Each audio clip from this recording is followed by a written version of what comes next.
All right, another week, another episode of the Cobra Corner, episode 24. As always, I'm Habel. To my left is David Mack. This week we're celebrating all conference selections for our soccer teams, new rankings in basketball as they're climbing up the regional rankings, and then a big week ahead in wrestling and basketball home openers. So stay tuned as we break it all down in another week of Cobra Athletics. First, we're going to get going with some quick headlines. Yeah, so the first two, it's men's and women's basketball ranked in the top 10 regionally.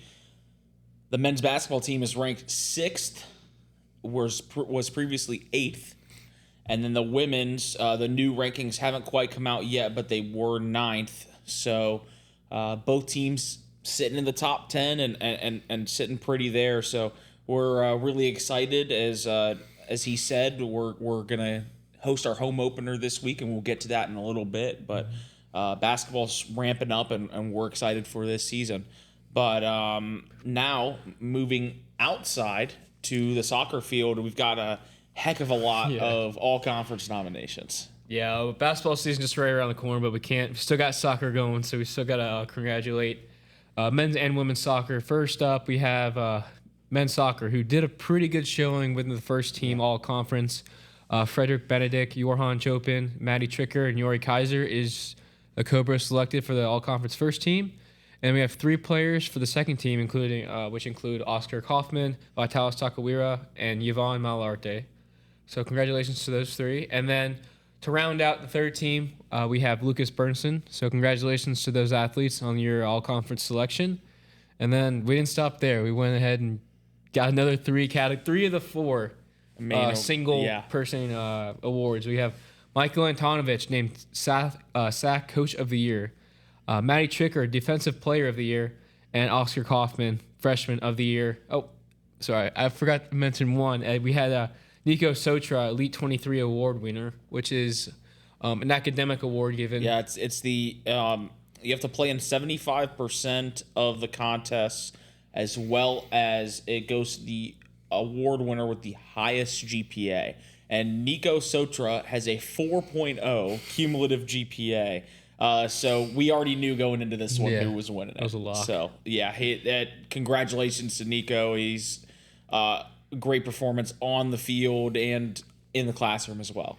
I'm sure Michael was very proud to hear that from his players, as he always his captain. Yes, captain. Yeah, he preaches hard work on the field as well as off the field. So that just goes to show you how Michael has his team kind of structured, and it's not just there's a lot more to life than just soccer. So good, congratulations to Nico. Yeah. Speaking of Nico, him and Frederick Benedicts were named to the SAC All Tournament team, which was this past week. Not the outcome we wanted, but we're still playing soccer, so that's all that matters. And hopefully we find out tonight, and we'll mention this later. But hopefully by the time it gets released, y'all already know what seed and everything will happen on the Instagram tonight. So, yeah, that's going to wrap out the awards for men's soccer. But we had some for women's soccer as well. David, why don't you take that one away? It was nice they were able, all 4 of these girls were able to accept their awards in person, because they went and watched the men's team play, and then they stuck around to accept their awards. But all conference first team, Maya Clark, the freshman, has just had an amazing season, and it's a wonder why she wasn't even offensive player of the year. I mean, she led the conference in goals and points as a freshman, which is just insane to do. All conference second team, another freshman, Kira Bolka, who did it after not even playing in the last 5 or 6 games they played in after tearing her ACL. So that's just a testament to how good her season was going beforehand. Yeah. Probably would have been first team despite the injury. And then Noor Najim, also all-conference second team. And then all-conference third team, Mila Rausch. And, of course, who other than Maya Clark to win Freshman of the Year, because that one would have just been a snub if it was anybody else. That was a lock for sure. I mean, she got snubbed from offensive player of the year. Yes, I guess they don't want to give Maya 2 awards, so I get it. But yeah, hey, but that's our all conference awards for soccer. Both men and women, they did a very good job this season. Both teams, historic years for both, and the men still going. and we'll see where they are in the national tournament here tonight. But now looking into next week, the first off, we're recording this on Monday, and wrestling is traveling to Emory and Henry to their, I think their second or third conference. Oh, okay. I believe second conference wrestling meet. It's a dual meet, so just them and Emory and Henry, and that'll be at 5:00 Eastern time tonight. Flow and Sports? Then yes, If you want to tune into not Flow Sports. Yes, it's Conference Carolina. So yeah, that one will be free to stream if you want to watch that game. Should be like a YouTube link, but visit Emory and Henry's website, and it'll be free to watch. So go to their page and figure all that out. But we get our first dose of basketball action. Home opener Wednesday against Wingate. 5:30 and 7:30. The women play first at that 5:30 slot, and then the men will slot in at that 7:30 slot. Be there. The Cobra Pit will be Finally, it's open. Yes, will be opened up, and both sets of bleachers will be out. So get here, pack the gym, get as loud as possible. Two regionally ranked top 10 teams. And it's looking like it's going to be a really good season for both, and we're hoping to continue that climb. And it's always a great environment. Just get out, get loud, and our men have started off the season insane. Now it's a brand new team, as some of you might know. 4 of 5 starters either graduated or left in the portal. It's a new age of college basketball, so things like that happen. But we did a really good job reloading, got some good transfers and freshmen in to kind of supplement that, along with a couple players that weren't playing last season that are either starters or really good role bench pieces that didn't play last year but are playing this year due to injury. And it's been exciting to start it off. The first game of the season. As some of you may know, last year they set the record against LMU for points scored in a game at 118 or 116, 118, one of those. And then against Mars Hill, they broke it again, scored 120. Played Mars Hill the second time, tied the record at 120. And then the first game of the season this year broke the record again, scored 135 points. And I mean, they're fun, clearly they're fun to watch, right? So get down here and watch. They've played 2 games and scored 135 and 117 points respectively in both of those games.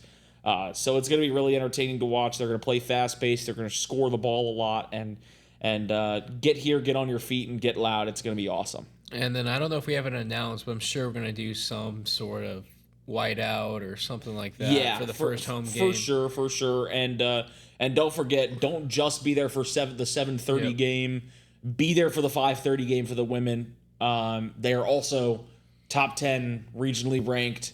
They return a lot of their key pieces from last year, along with Kamari Thompson, who was named a player to watch, one of the 10 players to watch for the National Division II Player of the Year. And they're hoping to get her going and have a great game against Wingate. That'll be a really, really good matchup. Both of them will. So get here and support. But then after that, they will travel for their conference road opener on Saturday at UVA Wise. And then Saturday games in conference will always be 2 o'clock for the women and 4 o'clock for the men. So get on that and watch that. That one will be on Flow Sports. So if you got some Flow Sports access, make sure you're tuning in to both of those games. And the last game of the week, the hopeful last game of the week, will be men's soccer. Yeah, men's soccer. What a year they have. I mean, the SAC tournament didn't go as planned, but still playing for a natty now. But we'll be a hopeful host of the national tournament game of round of 32. Time TBD, but it will be on Sunday. Yes. Just don't know times, but it most likely will be here in Hartsfield. We'll get that out as soon as we know. Yeah, theoretically, we don't know whether we will host or travel, but it is 90 to 95% likely that a team will be traveling to us to play first round action, or technically second round action, because that's the round of 32, and then there's play-in games because the field is 40 teams, and there's 10 teams in each region, and then 4 teams will have to play in the first round, and then we kind of get a quote-unquote bye into the second round of play. And then third round, we would have to travel potentially if we take care of business at home to the 1 or 2 seed, depending on where we are in the bracket.